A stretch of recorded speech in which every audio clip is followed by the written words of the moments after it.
સાહેબ આજે જે અભેપર ગામે કોલસાના કુવામાં રેડ પડી એની શું વિગતે સાહેબ? ચોટીલા સબ ડિવિઝન હેઠળના થાનગઢ અને મૂળી તાલુકાની અંદર જે ગેરકાયદેસર કાર્બોસેલ એટલે કે કોલસાની જે ખનન પ્રવૃત્તિઓ ચાલતી હતી તે ખનન પ્રવૃત્તિઓને સંપૂર્ણપણે નેસ્ત નાબૂદ કરવાના ભાગરૂપે અમોએ એક વોટ્સએપ નંબર જાહેર કરેલો છે, જેના ઉપર નાગરિકો છે એ પોતાની જે પણ કોઈ એરિયામાં ગેરકાયદેસર કોલસાનું ખનન થતું હોય તો તે જાણ કરી શકે છે. અને તેના જ ભાગરૂપે ગઈકાલે એક મેસેજ આવેલો કે થાનગઢ તાલુકાના અભેપર ગામની અંદર સીમ વિસ્તારની અંદર એક ખાનગી માલિકીની અંદર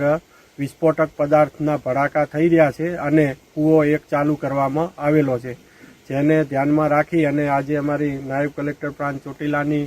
ટીમ સાથે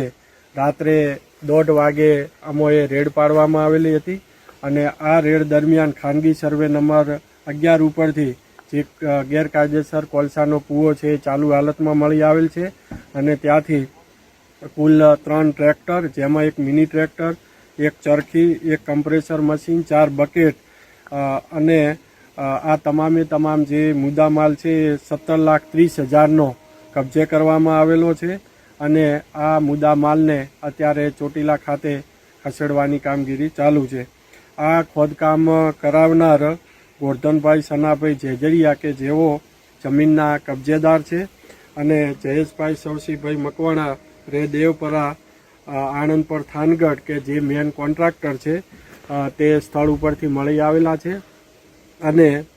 તેઓ પાસેથી તમામ હકીકત છે એ પણ મળી આવેલ છે. સાથે સાથે આ કૂવાની અંદર જે ખનન કરતા 9 મજૂરોને રેસ્ક્યુ કરવામાં આવેલા છે અને 9 મજૂરો છે એ